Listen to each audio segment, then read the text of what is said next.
Olá, tudo bem? Nós estamos mais uma vez juntos para mais um episódio do Confessional Podcast. Hoje contamos com a presença de um amigo querido, nosso irmão, o reverendo Pedro Dutti, daqui a pouco vai ser apresentado. Nosso tema é para lá de especial, vamos falar sobre pós-modernidade. Fique conosco até o final, porque sem dúvida você vai poder aprender bastante e ser edificado em nome de Jesus Cristo. Então, sem mais delongas, vou pedir para o reverendo Rodrigo nos apresentar nosso mais que especial amigo e convidado de hoje. Você acredite ou não, mas esse nobre reverendo, casado com Carol, pai de Benjamin, é titular na Igreja Presbiteriana Bereia, filósofo e escritor, é formado em Filosofia e Teologia e doutor em Filosofia pela Universidade Federal de Goiás, além de criador do tão conhecido por nós Invisible College. Paz, excelente, excelente. Seja muito bem-vindo, Pedro. Muito obrigado, gente. Um grande privilégio estar aqui com vocês. Muito feliz, apesar da distância, a gente poder gravar aqui, ter um tempo junto para conversar. Privilégio estar aqui. Coisa boa. Então, caminhando aí no nosso tema de hoje, como eu já adiantei, nós hoje vamos falar sobre pós-modernidade, assunto que, inclusive, você gosta de falar. Então, já que você gosta tanto de falar, por que não nos define, afinal de contas, o que raios é essa tal de pós-modernidade? Já começa tranquilo, né, com a definição, já que você gosta de falar sobre isso. Muito bom. Isso. Eu gosto bastante, realmente, porque é sobre o contemporâneo, né? Eu sempre gostei de estudar o contemporâneo, é o tempo que Deus nos deu para a gente servi-lo. Então, assim, é importante para a igreja, é importante para a teologia pensar no tempo em que está. E ele é chamado por alguns autores como pós-moderno. Nem todos gostam dessa nomenclatura. Isso é importante já começar dizendo. Existem mais de uma conceitografia para se falar a respeito do contemporâneo. Então, claro, o que se tornou popular é chamar de pós-moderno. A ideia é justamente de rompimento com a modernidade, ainda que nós temos autores e leituras muito interessantes que, por exemplo, falam a respeito da hipermodernidade. O Gilles Lipovetsky fala sobre hipermodernidade como se o tempo em que nós vivemos não fosse um tempo de rompimento com os valores do mundo moderno, mas fosse uma espécie de consequência ou esses valores levados às últimas consequências, né? Eu gosto de entender o contemporâneo, que a gente então vai chamar de pós-moderno, e existem muitas definições, mas uma interessante foi dado pelo François Lyotard num livro chamado A Condição Pós-Moderna, em que ele fala que a pós-modernidade é caracterizada pelo fim das metanarrativas. Então, algumas pessoas gostam de criticar, dizer que esse discurso sobre pós-modernismo é superficial, que ele não é técnico, mas a gente tem um importante filósofo, que é o Lyotard, pós-estruturalista, inclusive o nome mais técnico para os grandes movimentos que a gente tem, não só, mas dominantes, quando a gente fala de pós-modernidade, a gente geralmente, não só, mas geralmente a gente está falando de pós-estruturalismo, Foucault, Derrida, Deleuze, Lyotard. Mas aí o Lyotard, então, coloca como o fim das grandes metanarrativas. Porque uma das características do tempo moderno foi a presença de grandes metanarrativas para poder explicar a realidade. Metanarrativa científica, metanarrativa teológica, metanarrativa revolucionária. E o tempo, então, pós-moderno seria esse tempo de fragmentação, de uma espécie de niilismo também quanto a esse fim dessas narrativas, e eminentemente uma rejeição, ainda que consequente, que tenha suas raízes já na modernidade, mas uma rejeição e um antagonismo àquilo que veio anteriormente, chamado condição moderna. Uhum.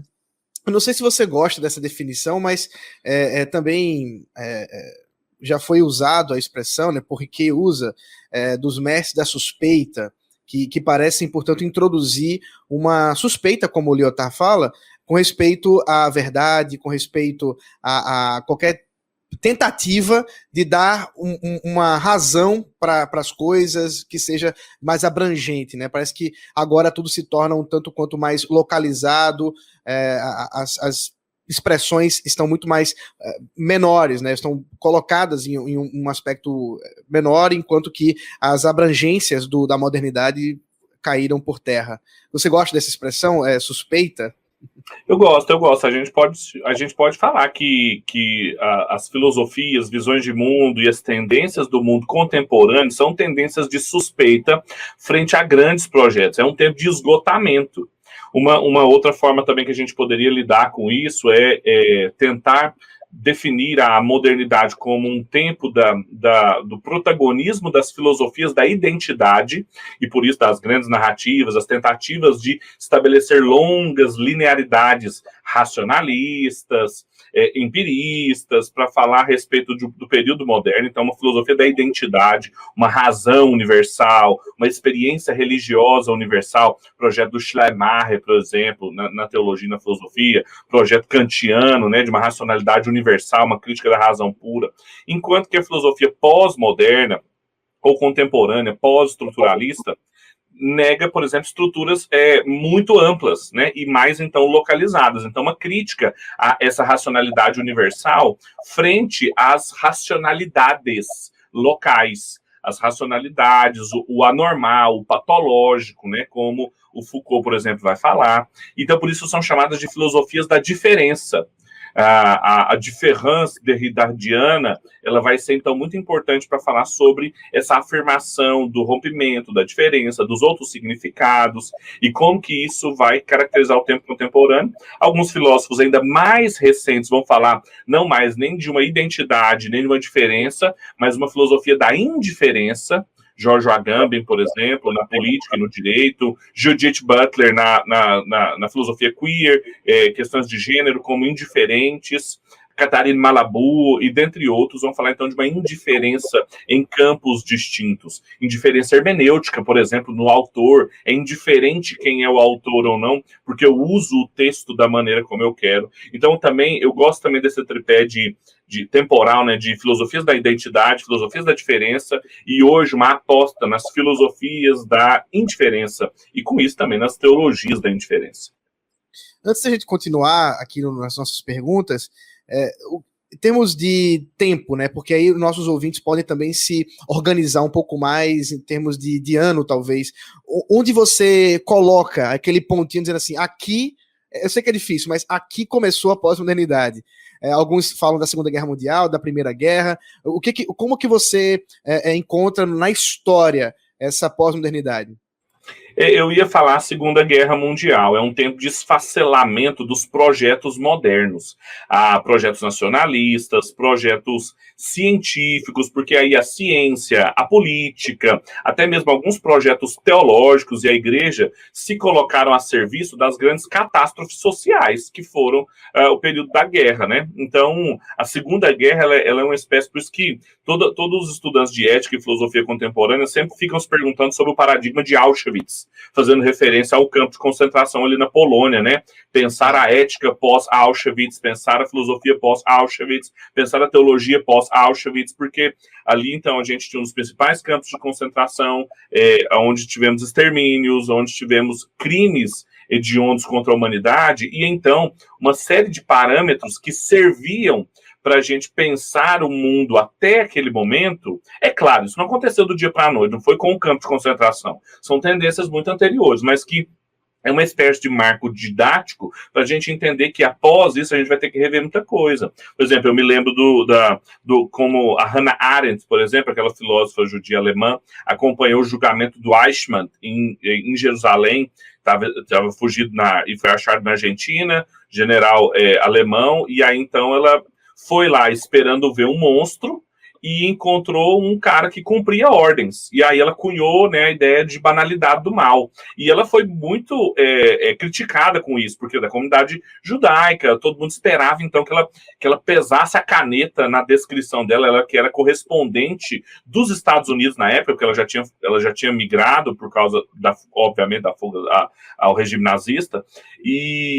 Mas a ideia as categorias de monstro que o direito se ocupou do psicopata, etc., não funcionam mais a partir do que a gente viu, por exemplo, nos campos de concentração. Ali tinha um cara que na família ele era, entre aspas, né, assim, isso não vale dentro dos princípios de conduta cristãos, mas assim, era alguém normal, que operava normalmente dentro de sua família, mas era um monstro no campo de concentração. Então é a banalidade do mal. Então isso serve, por exemplo, um exemplo bem específico, tem em todas as áreas, a gente pode falar da hermenêutica, a gente pode falar outras áreas da ciência e tal, mas do direito, por exemplo, na criminologia, para pensar sobre isso. E aí, então, esse é um bom exemplo. Então eu gosto que a Segunda Guerra Mundial, então nós estamos falando de 1945, no final dela, é um momento assim de grande ruptura com o mundo moderno.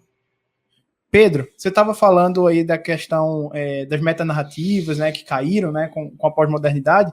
Eu acho que enquanto um podcast teológico, seria muito interessante se a gente pudesse ter uma visão de como você enxerga que essa pós-modernidade, né, como esse fenômeno, né, mais contemporâneo, de fato, ele afetou, por exemplo, a interpretação da escritura, né, que é um fenômeno hermenêutico, né, por excelência, né? Exato, excelente pergunta, Matheus. Seguindo mais ou menos essa ordem histórica das ideias que eu dei, de filosofias da identidade, filosofias da diferença, da indiferença, a gente pode ver também mais ou menos o que aconteceu na hermenêutica. A gente tinha até então, na modernidade, então durante esse tempo da filosofia da identidade, então estou pensando o quê? Século XVI, XVII, XVIII, uma ideia de uma identidade, um peso muito grande no autor, na capacidade que o autor tinha de comunicar suas ideias e elas serem transmitidas ao longo do tempo. Então, toda uma hermenêutica voltada a entender e buscar a intenção autoral era muito importante, né, na hermenêutica, e muito importante, por exemplo, para métodos mais conservadores de hermenêutica. Quando a gente lê as escrituras, a gente está querendo entender o que o apóstolo Paulo pretendia dizer para a igreja que estava em Corinto naquela época, para só então a gente transpor o abismo temporal e aplicar nos nossos dias.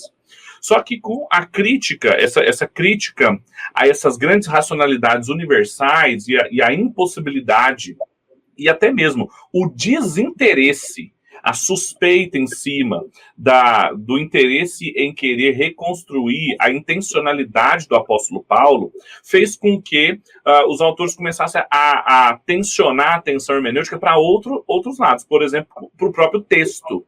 Então, o leitor, o texto, passaram a ter um protagonismo muito maior do que o autor.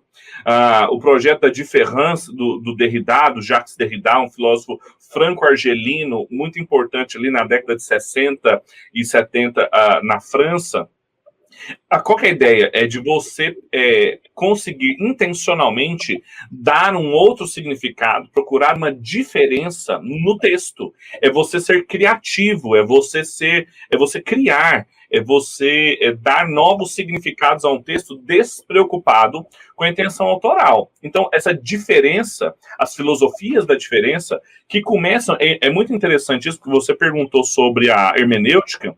Tanto Foucault como Derrida começaram sempre estudando linguagem, hermenêutica.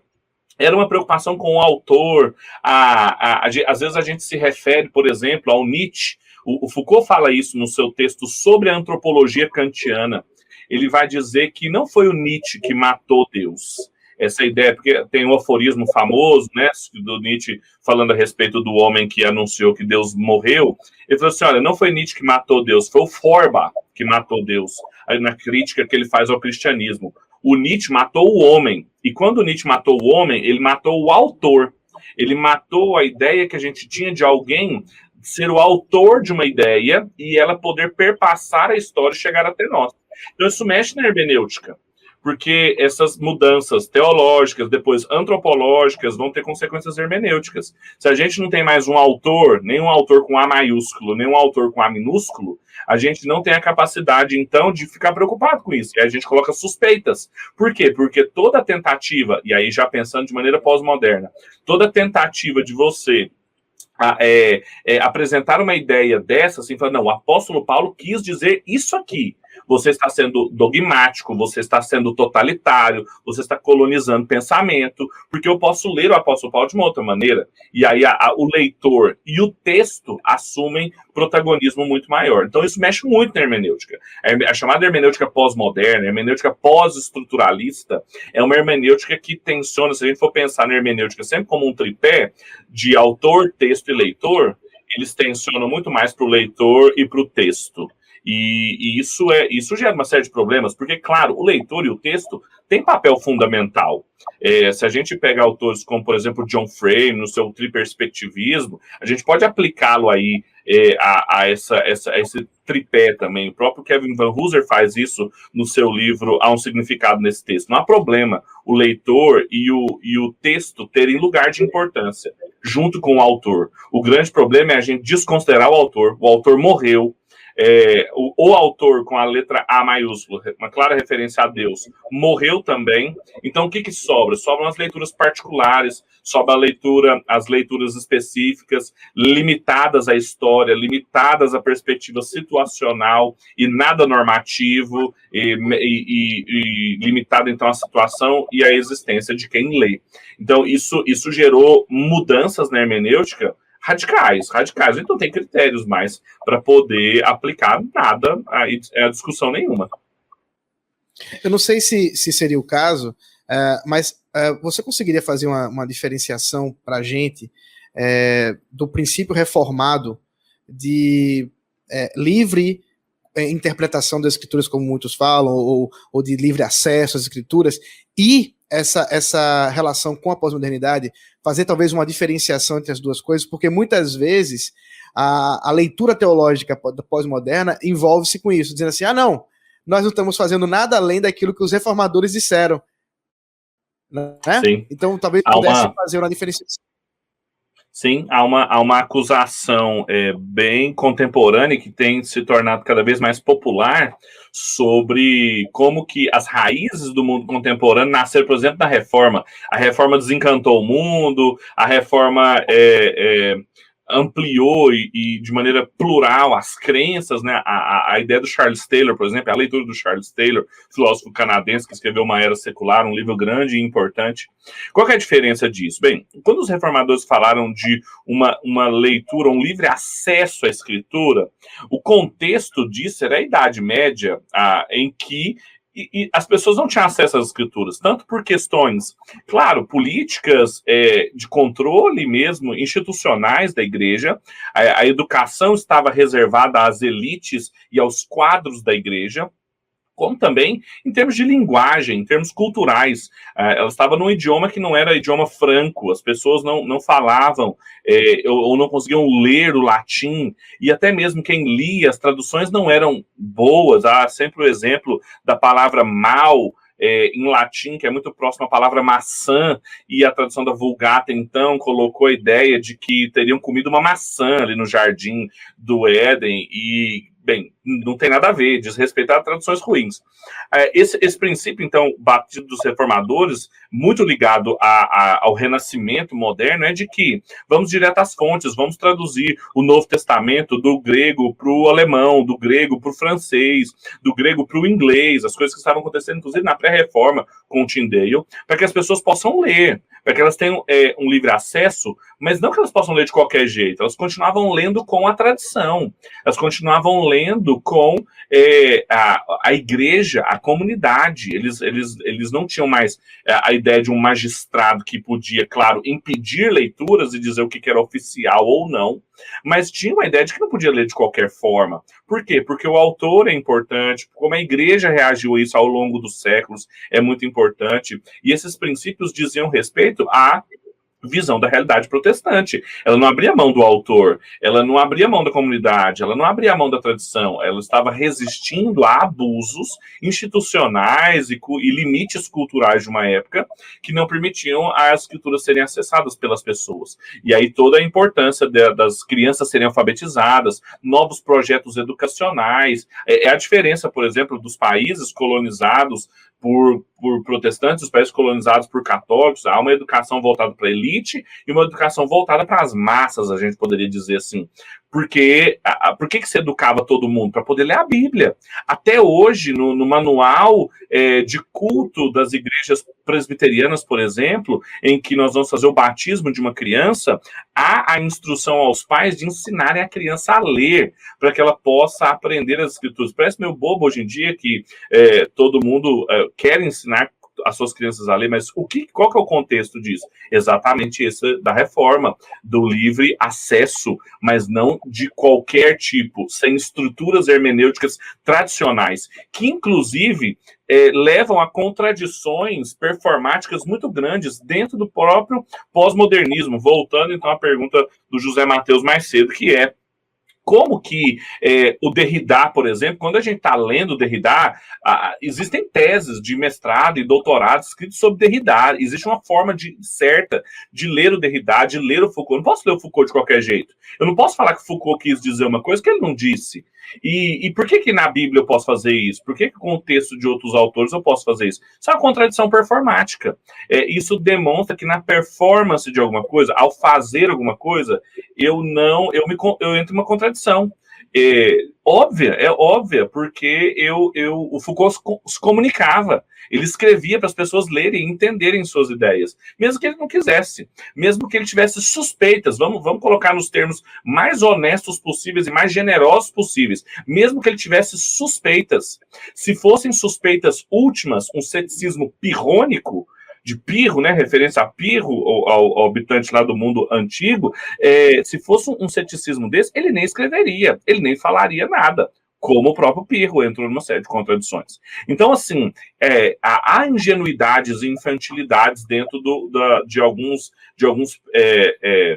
algumas características do pensamento pós-moderno, pós-estruturalista.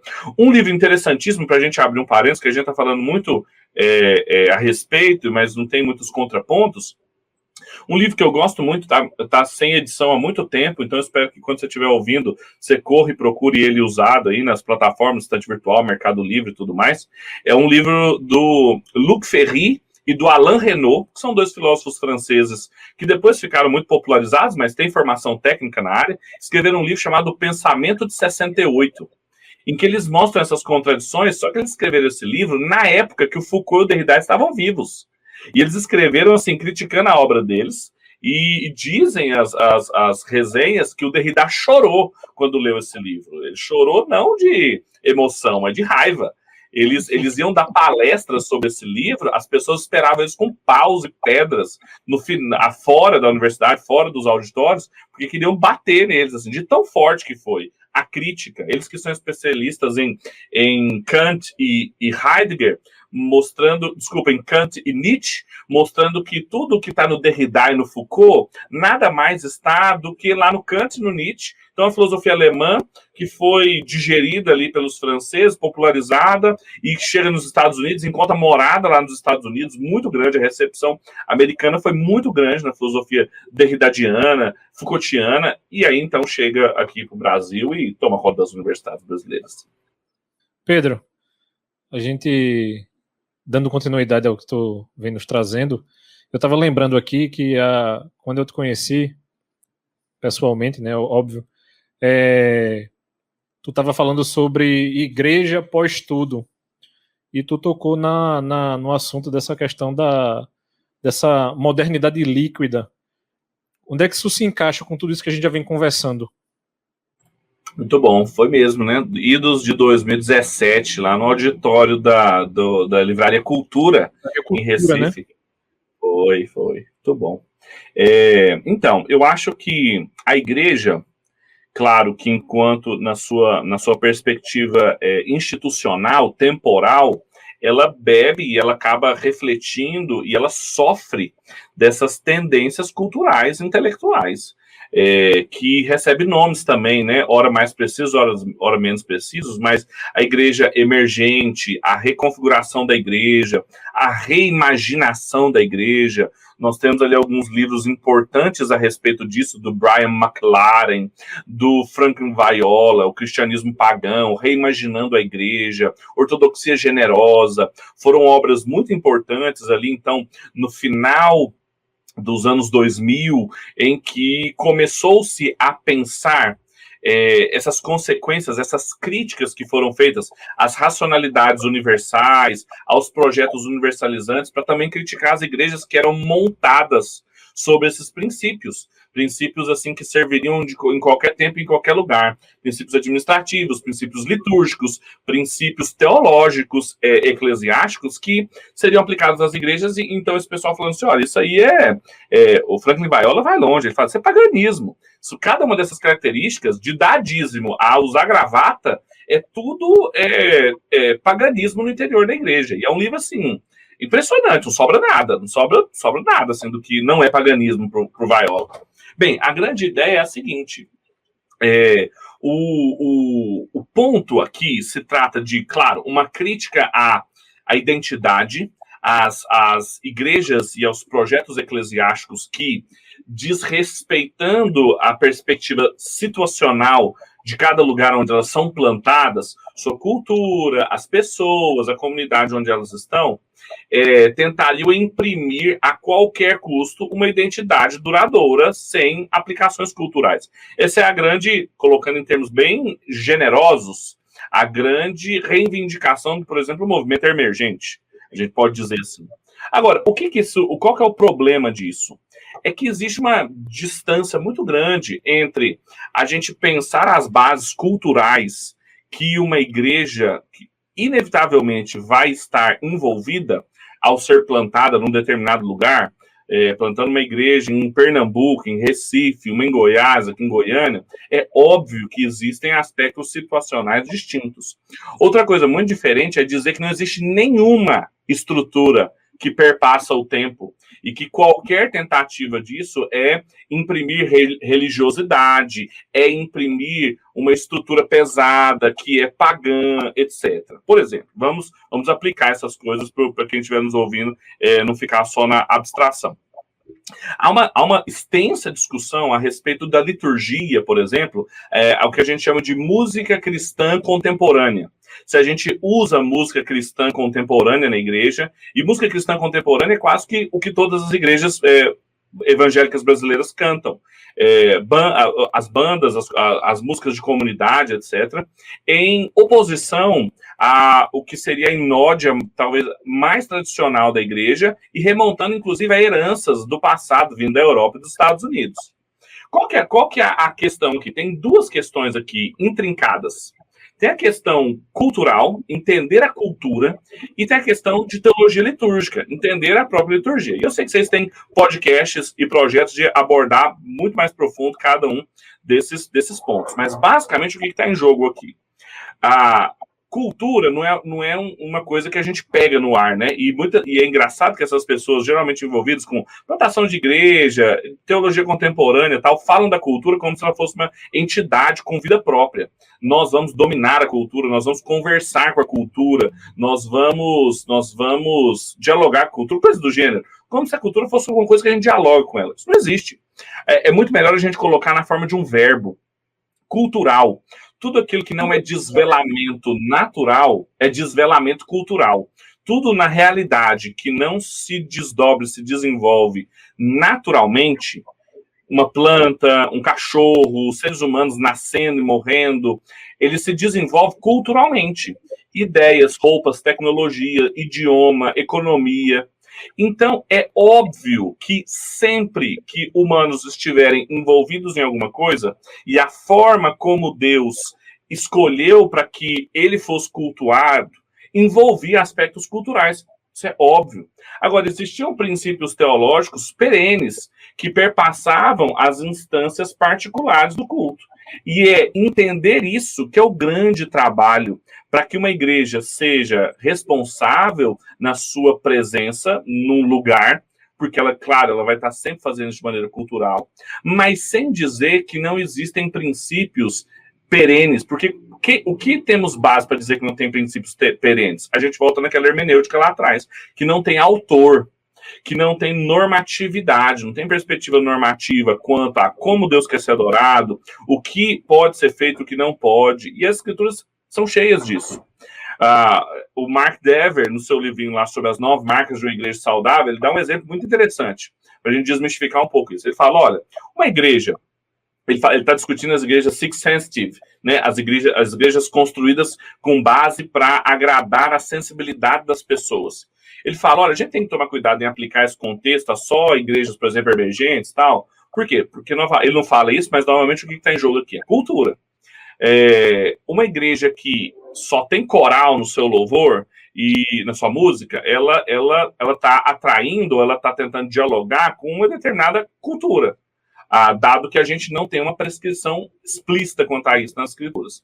E uma que só tem jazz, por exemplo, ou sei lá, para falar aqui da minha região, música sertaneja, ela tá querendo agradar um aspecto da cultura, ou contemporânea, ou de 30 anos atrás, mas ela tá com a mesma ideia. Então, assim, a gente não se livra disso, a gente não deixa de ser, a gente não é acultural, não é possível isso. Cultural, novamente, é um modo de desvelamento humano. Tudo que nós fazemos é cultural. Tudo que é a correnteza onde nós nadamos, é a água, é o ar que a gente respira. Tudo que a gente faz é cultural. A grande questão é, quais princípios? Tem princípios normativos? Tem coisas que podem ou não podem fazer?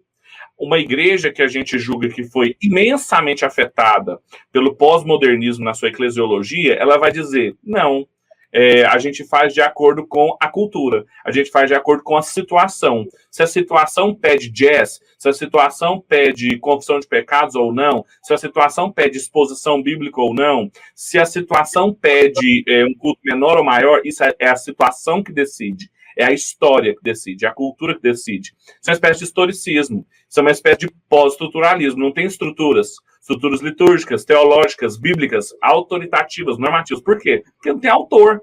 Em última instância, não tem autor. E aí, então, a gente tem um problema. Toda aquela construção que a gente fez, hermenêutico, pós-estruturalista, aplicada à eclesiologia. E a gente vê isso demais, né? A gente vê isso demais, assim, quando o que é decidido, se vai ter, por exemplo, momento de confissão de pecados, se a cultura da igreja tem ou não o hábito de fazer isso, se vai ser mais exposição bíblica ou não. Porque a gente não está numa era mais tão expositiva, mas mais dialógica. Então, veja, o argumento é sempre da era, o argumento é sempre do contexto, da situação. Observe, ela não deve ser ignorada, mas não é só isso, ela é uma perspectiva, e ela tem que ser perspectivada, inclusive, pela norma e pela existência também. Só para a gente, talvez, situar um pouco mais os nossos ouvintes, com relação à linha histórica, até mesmo teológica, daquilo que você está falando, quando a gente pensa, por exemplo, que o projeto liberal ou crítico, né, da teologia, que a gente chama liberal ou crítica, que era um projeto moderno, ele não se... ele hoje parece não ter sido bem sucedido, né? Como é que a gente pode pensar esse projeto moderno, ou crítico, ou liberal, para usar os termos aí técnicos, para a teologia que hoje nós temos, vamos colocar assim, que é aquela que bebe da pós-modernidade, aquela que é fruto da pós-modernidade. Como é que você coloca esses termos aí em termos de linha histórica? Ronaldo e Pedro, antes de...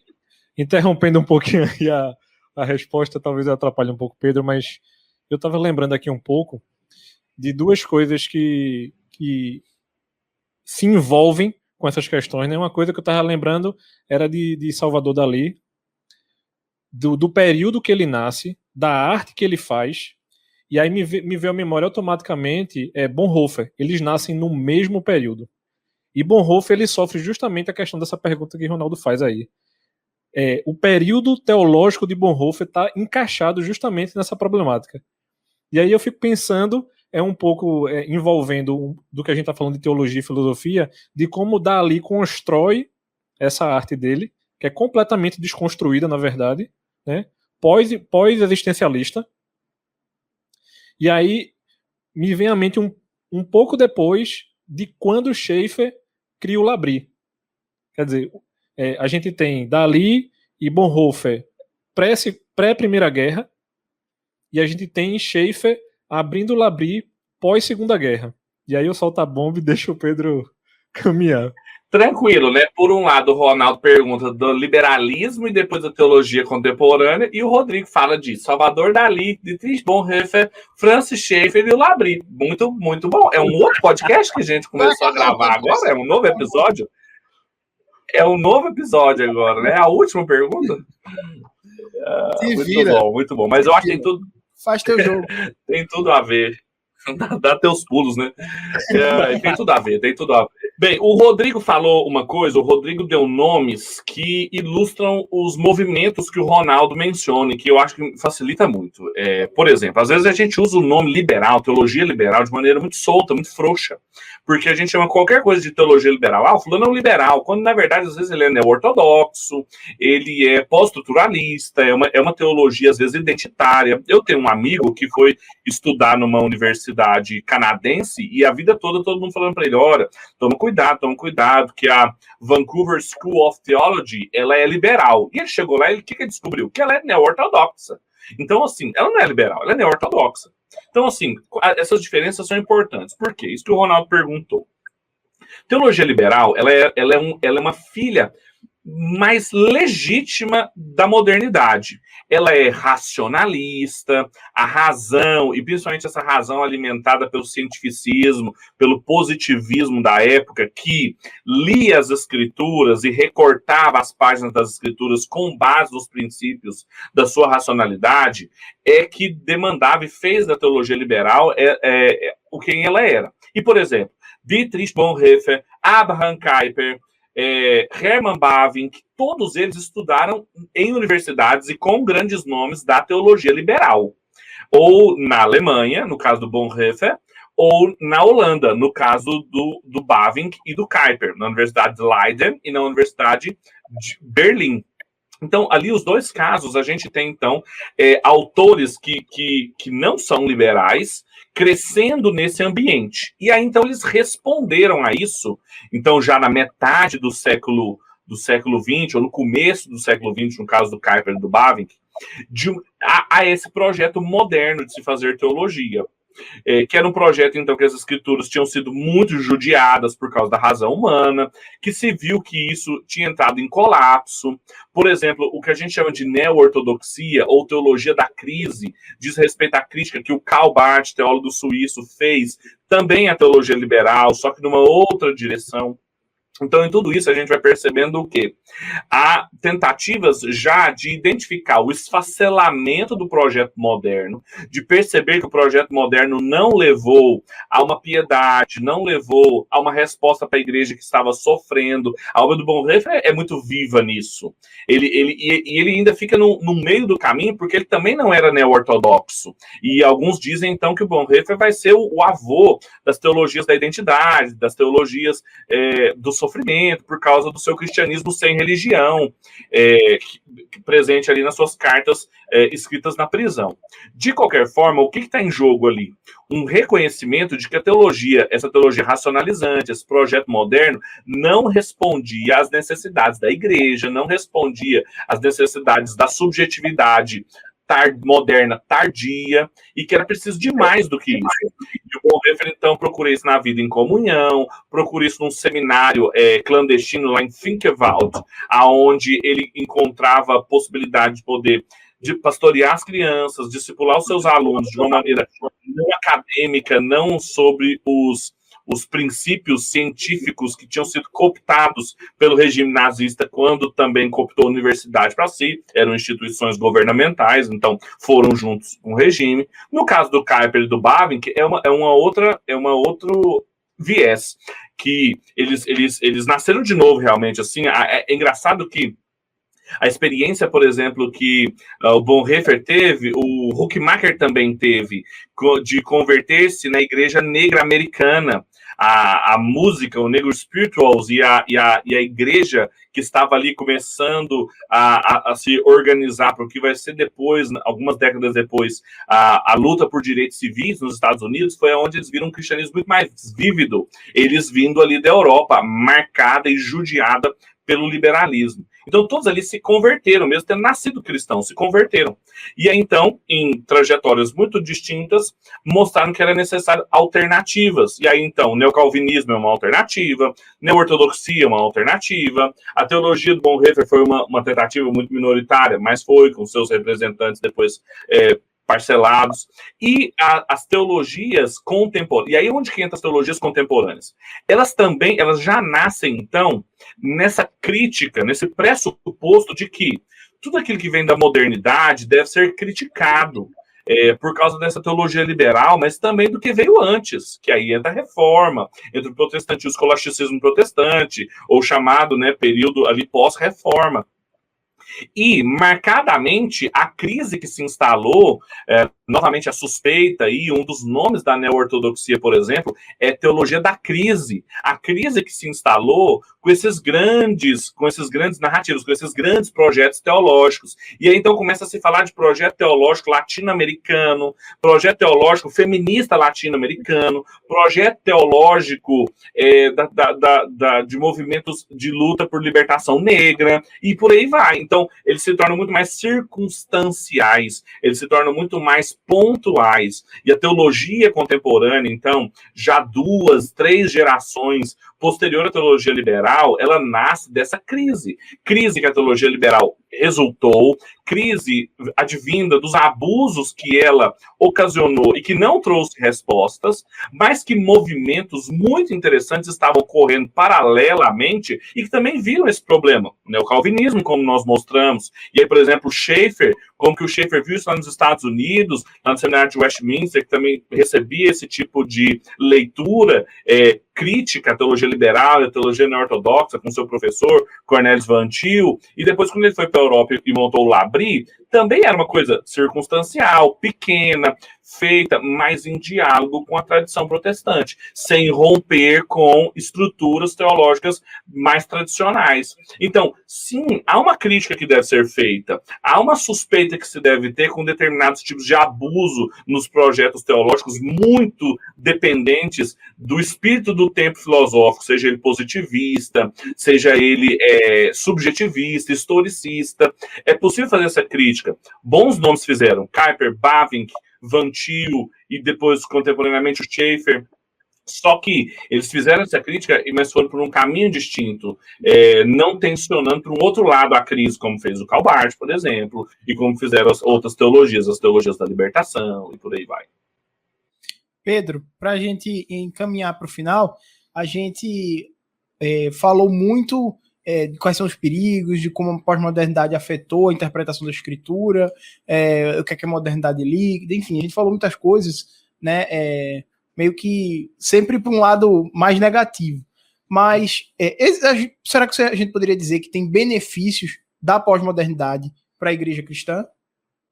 Boa pergunta. E eu acho que a gente tem que ser capaz, sim, de achar benefícios, porque seria muito enviesado ou até mesmo deficiente a nossa leitura de dizer que em um determinado movimento intelectual não tem nenhum benefício, né? Isso contradiz um pouco a própria visão da realidade que a gente tem.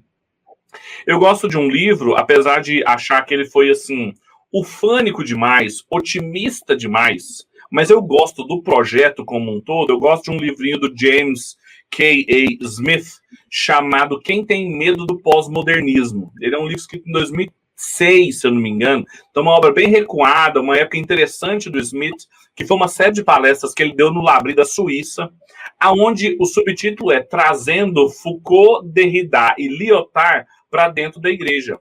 E o que ele mostra é que, de certa maneira, existem aspectos do projeto Foucaultiano, do projeto derridadiano e do projeto Lyothardiano, sei lá como é que a gente colocaria isso.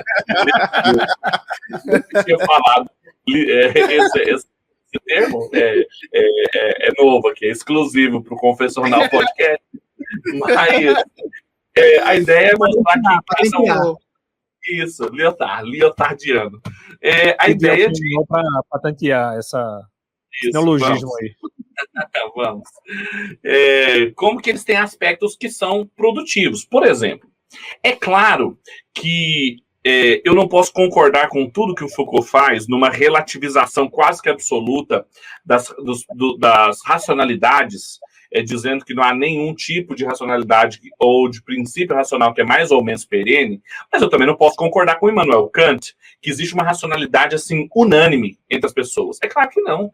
A queda afetou a racionalidade. E, em certo aspecto, o que o Foucault estava tentando chamar atenção com o normal e o patológico, por exemplo, as investigações dele sobre psicologia, movimento manicomial, etc., são efeitos, o que a gente chama de efeitos noéticos do pecado, né? Os efeitos do pecado na cognição humana. Então, é claro, eu não preciso do Foucault para me dizer isso, mas já que ele falou, é interessante ler e perceber como que se dá, como que isso corrige vieses e tendências muito grosseiras no idealismo ou na filosofia alemã clássica. O mesmo vale para o Derrida. Eu não preciso abrir mão do autor, dizendo que o autor não tem problema, mas eu preciso considerar também, num ajuste fino, leitor e texto. As leituras, por exemplo, que a gente faz quando a gente vai fazer uma boa exegese do texto bíblico, a gente tem que considerar a textura, né, a tessitura do texto bíblico, enquanto literatura, a Bíblia como literatura, as obras aí do Robert Alter e do Ralph Alter, e como que isso aponta para gêneros literários, poéticos, sapienciais, narrativas, etc. Isso muda, realmente muda. Então, o texto tem importância, o autor tem importância, o leitor também tem. Eu não precisava do Derrida para me falar disso, nem na forma como ele falou. Mas já que ele falou, vamos aprender, vamos ler também. E o mesmo vale para o Lyotard, com as suspeitas de grandes metanarrativas que junto trouxeram ideologias muito fortes, junto do nacionalismo, do liberalismo, do socialismo, essas grandes mega narrativas que a suspeita contra elas poderia ser também uma suspeita contra a projetos muito amplos que o ser humano se propõe, que geralmente podem ser idólatras por terem nascido no coração humano. Então, o Smith vai tratando cada um desses pontos de maneira muito interessante, criativa. É uma pena que esse livro ainda hoje não foi traduzido para a língua portuguesa, porque é um livro de uma fase muito interessante do James Smith. Lembre-se, é um livro, então, que ele está chamando a atenção para o pós-modernismo, então falta um pouco da crítica ao pós-modernismo. Por isso que eu falei que ele é meio otimista. Mas a gente tem muitos livros que criticam o pós-modernismo, então eu entendi o projeto dele de não se ocupar muito com a crítica lá. Mas eu acho que esses são pontos que ajudam a gente a entender como que eles, ao criticarem filosofias modernas, eles estavam também criticando as idolatrias e como que as filosofias modernas e suas teologias, seus impactos na igreja, também precisavam ser analisados. Então, caminhando aí para a nossa última pergunta, tá? A gente prometeu e cumpre agora. Então, como viveremos diante de tudo que você está nos colocando aqui? Talvez aí vai um tempo mais pastoral para você nos dar aí alguma perspectiva de esperança diante dos desafios da igreja para com a pós-modernidade, mas ao mesmo tempo que estamos aí enfrentando ela, né? Então nos ajude, nos dê palavras otimistas de um bom pastor. Olha, eu acho, para a gente terminar, que os tempos são de extremos. Em que sentido? A gente sempre vai ter muita tensão, a gente vai ter sempre gente puxando a corda para o seu lado. No caso da pós-modernidade, para lados muito pontuais. Grupos cada vez menores chamando atenção para os seus pontos de partida, para as suas experiências pessoais que vão refletir na sua leitura bíblica, na sua construção de igreja e assim por diante. Então, como que a gente vai proceder de maneira madura? Como que a gente vai se libertar dos excessos, sendo o mais pluralista num sentido caipiriano, num sentido bíblico? Em que sentido? Reconhecendo que Cristo é o Senhor sobre todos os aspectos da vida. E o equilíbrio que nós vamos conseguir encontrar, o ajuste fino que a gente vai conseguir fazer em reconhecer a legitimidade de reivindicações pontuais, mas sem precisar comprar um pacote inteiro de romper com tudo que é diferente daquilo, só vai ser possível quando a gente tiver claro diante de nós que o Senhor Jesus é soberano sobre aquilo, mas ele transcende também aquilo.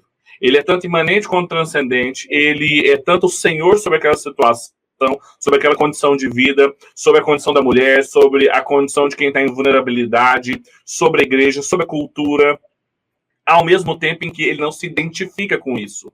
Então, à medida em que eu conseguir ser o mais amplo possível, o mais plural na percepção da multiforme graça de Deus, eu vou ter mais habilidade de transitar pelas tensões do mundo pós-moderno. Isso vai ajudar a igreja a ser equilibrada, a ser honesta, a ser precisa nas suas críticas e a encontrar no tempo contemporâneo muitas oportunidades de apresentar a mensagem do evangelho. Eu acho que é um grande tempo de oportunidades. Eu não me sinto deslocado, saudosista de um tempo moderno como se fosse melhor. De maneira nenhuma. Como eu comecei falando, para a gente ser harmônico, né, e terminar falando do jeito que a gente começou, o tempo contemporâneo foi o tempo que Deus nos deu. É a característica do tempo que nós vivemos, que nós somos o fruto, inclusive. Então a gente tem que tentar encontrar a forma de servi-lo fielmente. Existem muitas oportunidades de servi-lo aqui, como se existiu na modernidade, e muitos desafios que precisam ser ultrapassados, como também existiam na modernidade. Então, entender esse tempo é fundamental para a gente saber como que a gente vai apontar para o senhorio de Cristo em cada uma das esferas da vida. Que bênção, muito bom. Foi maravilhoso conversar com você, Pedro. Acho que a gente fica com um gostinho bem forte de quero mais, hein? Eu que agradeço, foi muito bom mesmo, e é só convidar que eu apareço. Não tem nenhum. Não fala assim, não fala assim. Vocês sabem que é assim. Coisa boa, coisa boa. E o Benjamin, tá aí? Tá, ele já tá ali furioso, inclusive, porque ele tava dormindo, gente, quando eu tava gravando aqui, e agora eu tenho que acudir o meu filho. Então, é uma questão teológica contemporânea bem aplicada, entendeu? É o Benjamin. Então vamos agradecer, né? Vai dar iogurte com geleia para ele. Exatamente. Muito obrigado, meu irmão. Deus te abençoe. Que o Senhor continue dando essa capacidade maravilhosa que nos foi apresentada aqui de sintetizar pensamentos, ideias tão complexas, e que o nosso desejo, né, que nossos queridos que estão nos ouvindo, que estão nos assistindo, possam ser abençoados por toda essa conversa. E é claro, se você gostou, você pode curtir, você pode compartilhar esse vídeo, você pode seguir o nosso canal e você pode, inclusive, comentar aqui no nosso canal do YouTube. Se você não gostou, você pode reclamar também, né? Você pode criticar, você pode até tentar nos cancelar. Inclusive falar mal de Pedro, afinal de contas, ele não pode se defender. É verdade, é verdade. Mas é isso, queridos. Deus abençoe e até a próxima.